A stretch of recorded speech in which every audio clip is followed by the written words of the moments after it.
Nah, di tengah kondisi serba krisis termasuk pandemi COVID-19, kira-kira pilihan investasi apa saja ya yang bisa menguntungkan? Kita lihat beberapa di antaranya pemirsa. Yang pertama adalah emas yang dikenal sebagai instrumen investasi paling aman. Meskipun ekonomi dunia tengah bergejolak, nilai emas cenderung stabil. Nilai emas bahkan tidak terpengaruh kebijakan suku bunga, moneter, dan pergerakan bursa saham. Bagi investor awam dan pemula, menyimpan aset dalam bentuk emas bisa jadi pilihan yang tepat agar tidak tergerus inflasi, terutama jika tujuan investasi adalah untuk jangka panjang. Nah, yang kedua adalah reksadana.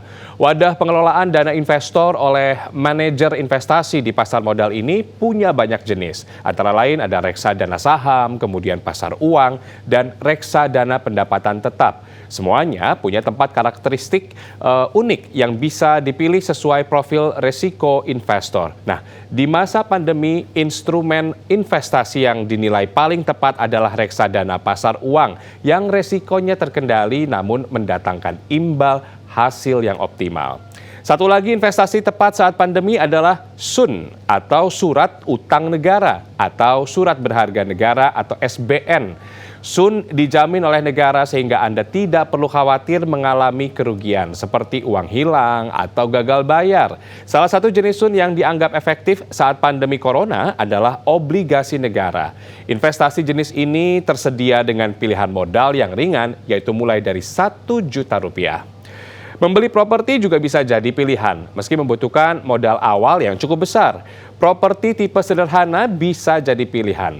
Bila Anda tidak menggunakannya sebagai hunian pribadi, properti bisa Anda simpan sebagai investasi aset atau disewakan untuk mendapatkan pasif income yang lumayan.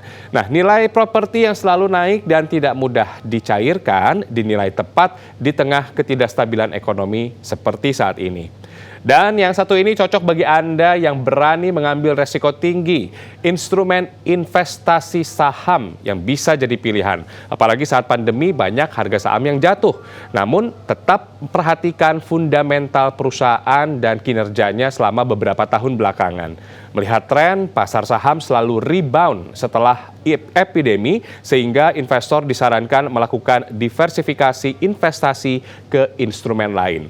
Dan terakhir, deposito juga bisa jadi pilihan. Namun deposito tidak bisa dicairkan sebelum jatuh tempo. Ada aturan penalti yang diterapkan setiap bank dengan imbal hasil yang ditawarkan. Dan saat ini jumlah minimal setoran deposito minimal adalah Rp10 juta.